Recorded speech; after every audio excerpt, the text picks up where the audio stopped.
دونوں کو معاف کر دیا۔ اللہ کو اپنے بندے اتنے پسند ہیں، اور کتنے پسند ہیں؟ قیامت کے دن ایک بندہ جائے گا، اللہ پاک فرمائیں گے تیرا کوئی نیکی نہیں، نام اعمال تیرا سارا خالی ہے، جا جہنم میں جا۔ وہ بھاگا جائے گا جہنم میں، حالانکہ جہنم میں تو گھسیٹا جائے گا، خذوہ فغلوہ ثم الجحیم صلوہ، وہ بھاگے گا۔ اللہ پاک فرمائیں گے بلاؤ اس کو۔ اب غور سے سنیے، توجہ سے غور سے سنیے، اللہ پاک فرمائیں گے بلاؤ اس کو، یہ کیوں بھاگا جا رہا ہے؟ تو کیوں جہنم کی طرف کیوں بھاگا جا رہا ہے؟ اللہ آپ نے جو فرما دیا، اور میں نے کہا کہ ساری زندگی میں نے مولا تیری ایک بھی نہیں مانی، چلو آج یہی مان لو۔ واہ مولا، میں نے ساری زندگی تیری ایک بات کی نہیں مانی، میں آج تیری ایک ہی مان لوں۔ تیرے حکم ہے کہ تو نے فرمایا کہ تو جہنم میں چلا جا، یہی مان لوں۔ اللہ پاک فرمائے گا اچھا ادھر آ جا، تیرے سارے اگلے پچھلے معاف۔ جو میرا رب اپنے بندوں سے اتنا پیار کرے، اور جو اس بندوں سے پیار کرے یا صرف ان کے لیے دعائیں کرے، اس کی جھولی کتنی بھری جائے گی، اس کا مال کتنا ہوگا، اس کو عزت کتنی ملے گی، اس کو وقار شان و شوکت کتنی ملے گی، اس کی حاجتیں کتنی پوری ہوں گی، اس کی ضرورتیں کتنی پوری ہوں گی، اس کو رزق، عزت، دولت، صحت، وقار شان و شوکت کتنا ملے گا، کتنا ملے گا۔ اب آپ سوچیں، آپ خود ہی سوچیں، خود ہی سوچیں کہ اس کو کتنا ملے۔ عمل کے ساتھ جادو کے طور کے لیے استعمال کیا جائے، بیماریوں کے طور کے لیے استعمال کیا جائے، جنات، سحری عمل اور کالی دنیا، کالی چیزوں کے لیے اگر استعمال کی جائے شہادت کی انگلی کو، تو یہ ایسے ہے جیسے تلوار وار ہے، اور یہ تلوار نہیں ہے، یہ شہادت کی انگلی یہ تلوار نہیں ہے، یہ سیف اللہ ہے، یہ اللہ کی تلوار ہے۔ تو آپ شہادت کی انگلی سے اپنے بائیں ہاتھ کی ہتھیلی پہ اپنے جادو، جنات، اثرات، بندشیں، ناکامیاں، حالات کی سختیاں، اس کو ختم کرنے کے لیے لا علاج بیماریاں، کوئی برائی سے چھٹکارا، کوئی گناہوں سے چھٹکارا، کسی قلت ذلت سے چھٹکارا، اس کو حاصل کرنے کے لیے آپ دائیں ہاتھ کی انگلی سے بائیں ہاتھ کی ہتھیلی پہ لکھیں ہاروت، لکھیں 11 بار، اور جن کو لکھنا نہیں آتا وہ ہاروت پڑھتے ہوئے انگلی پھیریں گے۔ دیکھ لیا؟ اب آپ اپنی ہتھیلی پہ پھونک ماریں، ابھی بدن پہ نہیں پھیرنا، اس کو بدن پہ پھروانا ہے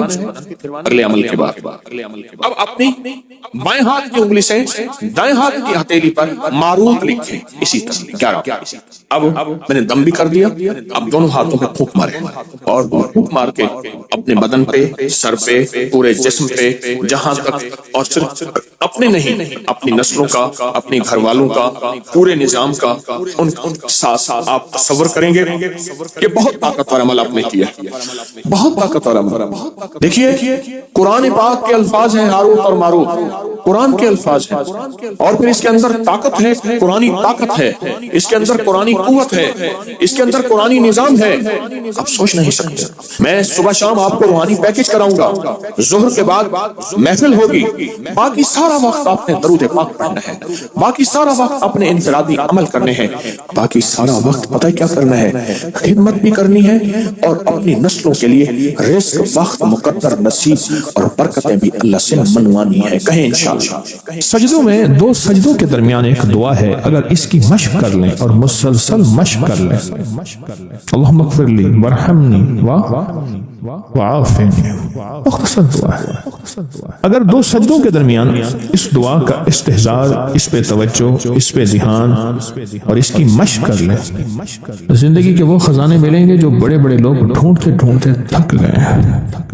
کوئی گولیوں میں ڈھونڈتا ہے، کوئی ٹیکوں میں ڈھونڈتا ہے، کوئی شیشوں میں ڈھونڈتا ہے، کوئی نشوں میں ڈھونڈتا ہے، کوئی بڑے بڑے مخملی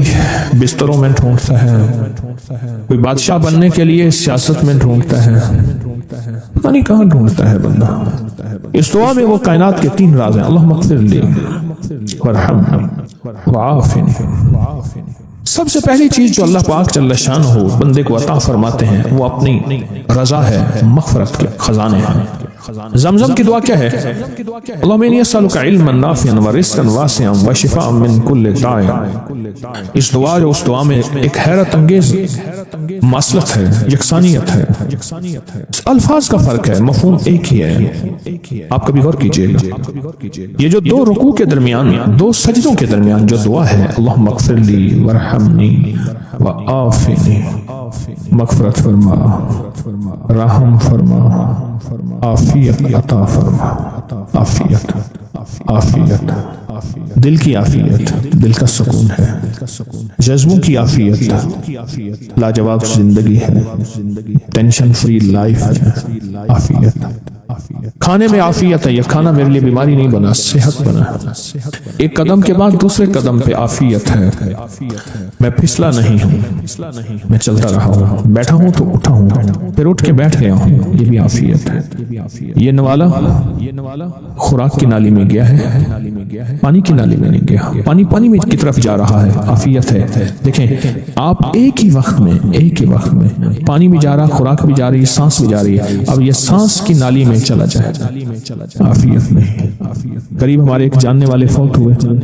صرف مچھلی کا کانٹا پھنس گیا، ساری زندگی مچھلی کھائی تھی، یہ کانٹا عافیت نہ بنا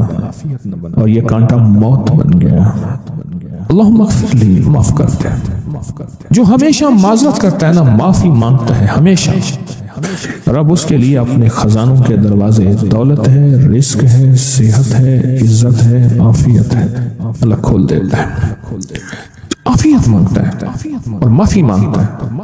ہر وقت معافی، ہر وقت معافی۔ اس دعا کی طاقت اپنی زندگی میں تاثیر، کمال۔ اچھا پہلے عادت بنا لیں، ایک وقت آئے گا یہ عادت عبادت بن جائے گی، پہلے عادت بنائیں، مراقبے کی عادت بنائیں پہلے، اور ایک وقت آئے گا پھر مراقبہ عادت سے عبادت پہ چلا جائے گا۔ سچی بات بتاؤں، دنیا کے مشغلوں میں ہم باخدا رہے، سب کے ساتھ رہتے ہوئے سب سے جدا رہے، کوئی ہمیں پہچان ہی نہیں سکے گا، رب وہ دل کی روشنی عطا فرمائے گا، مراقبے کی مشق اور مشق کی وجہ سے وہ روشنی عطا فرمائے گا جو جاگتی آنکھوں سے اللہ وہ دکھائے گا جو مجھے آپ کو بند آنکھوں سے نہیں دیکھ سکیں۔ اللہم اغفر لی ورحمنی وعافنی، چھوٹے سے الفاظ ہیں، زندگی میں رس کھول دیتے ہیں، بڑی بلائیں، آفتیں، مصیبتیں، تکلیفیں، مشکلات، الجھنیں، ان کو زندگی سے نکال کے دھو دیتے ہیں۔ بہترین شہزادوں جیسی زندگی رب گزرواتا ہے، چاہے چھوٹا گھر ہو یا ایک چارپائی ہو یا ٹوٹی کھاٹ ہو، اللہ پاک حیرت انگیز خوشحال زندگی اور لاجواب بہترین موت، اور آگے آخری درجے کا استقبال، آخری درجے کا استقبال، آخری درجے کا استقبال۔ سجدہ آخری عمل ہے، عبادت کا نچوڑ ہے، اللہ کی حاضری اور اللہ کی حضوری کا ایک حیرت انگیز طاقتور ترین رکن ہے سجدہ،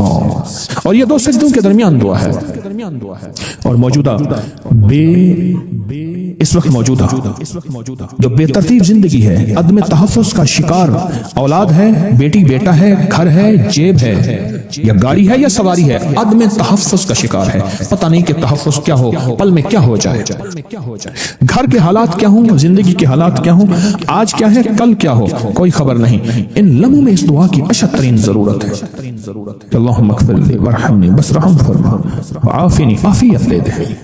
بدن کی عافیت، آنکھوں کی عافیت، ذہن کی عافیت، دل کی عافیت، جذبوں کی عافیت، اولاد کی طرف سے عافیت، گھر کی طرف سے عافیت، بیٹی کی شادی ہونی ہے، عافیت ہو گئی، عافیت، بہو آنی ہے، عافیت ہو گئی، عافیت، سواری ملی ہے تو اس کو عافیت